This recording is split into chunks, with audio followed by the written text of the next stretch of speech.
সুপ্রিয় শিক্ষার্থীবৃন্দ, আমার এই সরলীকরণের দ্বিতীয় ক্লাস আমি বলবো। তো আমরা সরলীকরণ দেখানোর জন্য আমরা আগে এখানে লিখে রাখছি আগের দিনের এই সূত্রগুলোই, আমাদের আগের ক্লাসের সূত্রগুলোই আমার এখানে লেখা আছে।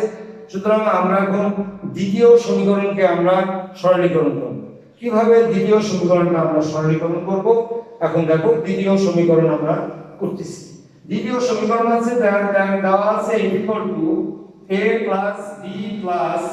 A+B+CNOT এর মাথার উপরে হোল নট, আর এখানে দেওয়া আছে মনে করো এখানে দেওয়া আছে প্লাস B0 C দেওয়া আছে। এই এখন দেখো এটা যদি দেয়া থাকে তাহলে এখন এই সমীকরণটাকে আমাদের সরলীকরণ করো, এতকে সরলীকরণ করো, এই মনে করো এভাবে সরলীকরণ করো।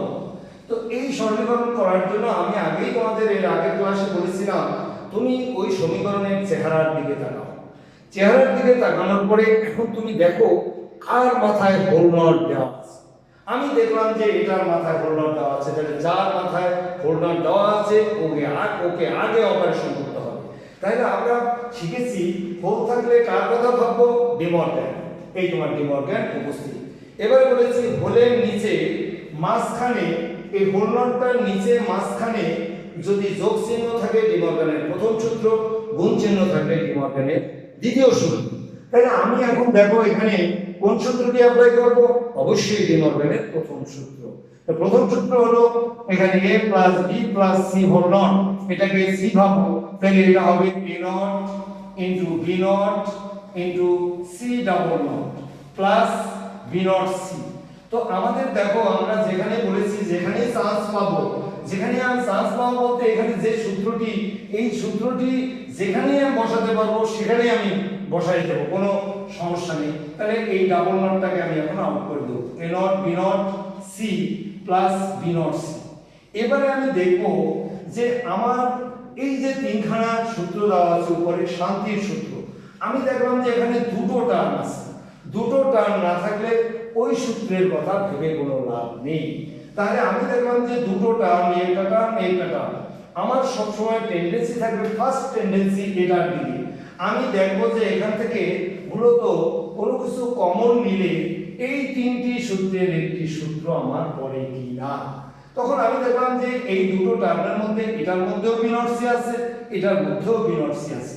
তাহলে আমি এখান থেকে যদি B0 C কমন নিয়ে নিই তাহলে আমার থাকে A0+1।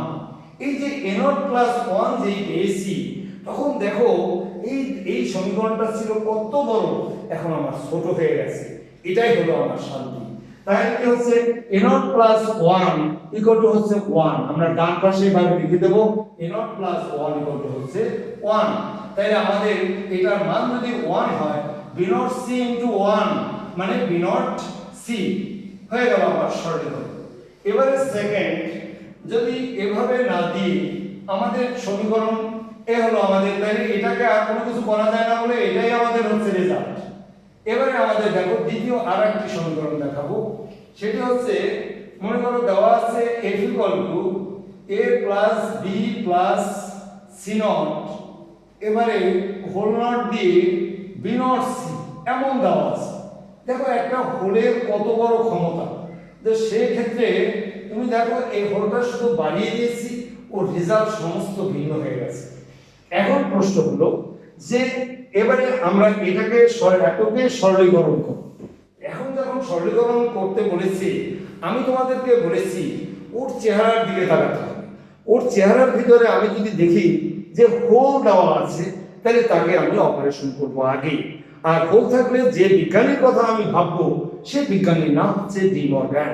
তাহলে আমি সিলেকশন দিলাম যে এবারে এখানে ডিমর্গ্যান ছাড়া অন্য কোনো সূত্র ব্যবহার করা যাবে না।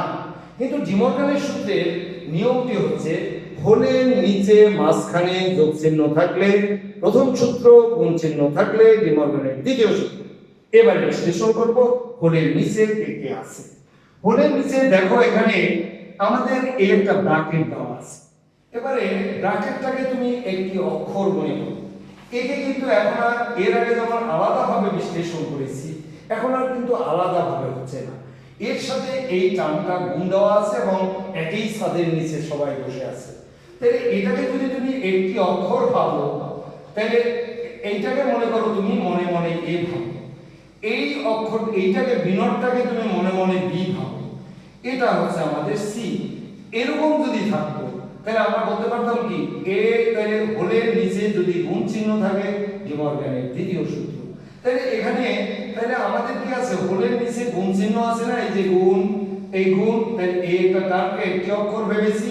তাহলে আমরা মনে করি আমাদের দেয়া আছে a into B into C, এ এটা A into B into C whole naught, এই যে a into B whole not সমান a naught plus B naught. তাহলে আমরা এটাকে করতে পারি a নট, দেখো এটাকে করব a নট, এবারে করব কি বি নট একটা আছে আর একটা পাবে প্লাস সি নট।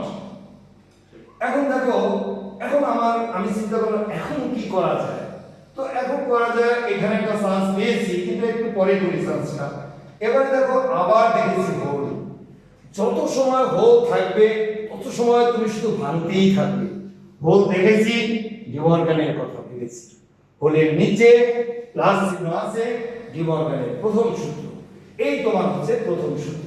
তাহলে এটাকে এ ভাবো, এটা বি, এটা হচ্ছে C, a plus B plus C whole not সমান a not into B not into C, একটা নট আছে আর একটা পাবে প্লাস, এটা পেলাম আমরা বি, এটা পেলাম আমরা সি নট। এখানে আবার একটা চান্স হয়ে গেছে, সি ডাবল নট সমান আমাদের হচ্ছে সি। তো a not B not C plus B plus C not. এখন তোমাকে চান্স বুঝতে হবে যে এদের মধ্যে কোনো কমন নেওয়া যায় কিনা। কিন্তু আমি দেখলাম যে আমি একটা মহা বিপদে পড়ে গেছি। এখানে হচ্ছে তিনটা টার্ম, এখানে হচ্ছে একটা টার্ম। বড় টার্মটি হচ্ছে a not B not C, বড়র সাথে বড়কে কম্পেয়ার করতে হবে, কিন্তু বড়র সাথে আছে ছোট, কিন্তু এটার সাথে বি কোনো কমন যায় না, সুতরাং এটা হচ্ছে না। ওর সাথে এটাও কমন যাচ্ছে না। দেখো তাহলে যখন তোমার কমন যাচ্ছে না তখন মনে আমি আর আমার শান্তি নেই, যে আমার যখন কমন যাচ্ছে না তখন একে নিয়ে আমি আর কোনো কিছু করতে পারছি না। তাই বুঝতে হবে এখন আমার মনে খুব অশান্তি। এই যে অশান্তি আমি পেলাম যে এখান থেকে আমি আর কোনো কিছু অ্যানালাইসিস করতে পারছি না, তাহলে সেই অশান্তির লাইনটি হচ্ছে আমাদের রেজাল্ট। তাইলে শান্তি যত সময় তোমার, এই শান্তির সূত্র যত সময় তোমার বসবে তত সময় তোমাকে শুধু বসাতেই হবে, কিন্তু যখন বসাতে বসাতে তোমার যখন এই অশান্তির সূত্রটি তোমার সামনে চলে আসবে তখন বুঝতে হবে এটি হচ্ছে আমাদের রেজাল্ট। তো আমরা এখান থেকে এই হচ্ছে রেজাল্ট। যদি আমাদের এখান থেকে ছবি লজিককে রাখতে দেয় ওই একই ভাবে তোমাদের রাখতে হবে, সেটা প্রথম পদ্ধতি দ্বিতীয় পদ্ধতি যেটা ইউজ করো কোনো সমস্যা নেই। ওইরকম একটা অক্ষরের জন্য একটি রেখা, দ্বিতীয় অক্ষরে আরেকটি রেখা, তৃতীয় অক্ষরে আরেকটি রেখা, এবারে মাঝে আঙ্গুল দাও এন্ড গেট, আবার এটার জন্য আরেকটি রেখা, এটার জন্য আরেকটি রেখা, এদের মাঝে কি চিহ্ন আছে, যোগ চিহ্ন আছে, একটি অর্গেট থেকে আমাদের লজিকে হয়ে যাবে। এভাবে আমরা সমীকরণ সরলীকরণ করব। আমরা ক্লাসগুলো সুন্দর করে লক্ষ্য করলে তোমরা দেখা যাবে যে চ্যাপ্টারটি তোমাদের কাছে অন্য যেগুলো আছে হাফ অর্ডার, ফুল অর্ডার, এনকোডার, ডিকোডার একদম কিচ্ছু না। তুমি যদি এই জিনিসগুলো সুন্দর করে পারো তাহলে তুমি দেখবা যে অনেক বড় বড় কিছু তুমি বিশ্লেষণ সহজেই তুমি করতে পারবে। হাফ অর্ডার, ফুল অর্ডার, তুমি দেখবে যে এগুলো পারলে ওগুলো একদম কিচ্ছু কোনো ঘটনা নেই ওর মধ্যে। এই সুতরাং সকলকে অনেক অনেক ধন্যবাদ। সবাই বাসায় এগুলো করতে থাকো। আমরা নেক্সট ক্লাসে আমরা অন্য আরো সরলীকরণ দেখাবো বিভিন্ন টাইপের। তো সবাই সুস্থ থাকো, ভালো থাকো। আমার চ্যানেলটি লাইক ও সাবস্ক্রাইব করবে বলে আশা রাখি। ধন্যবাদ।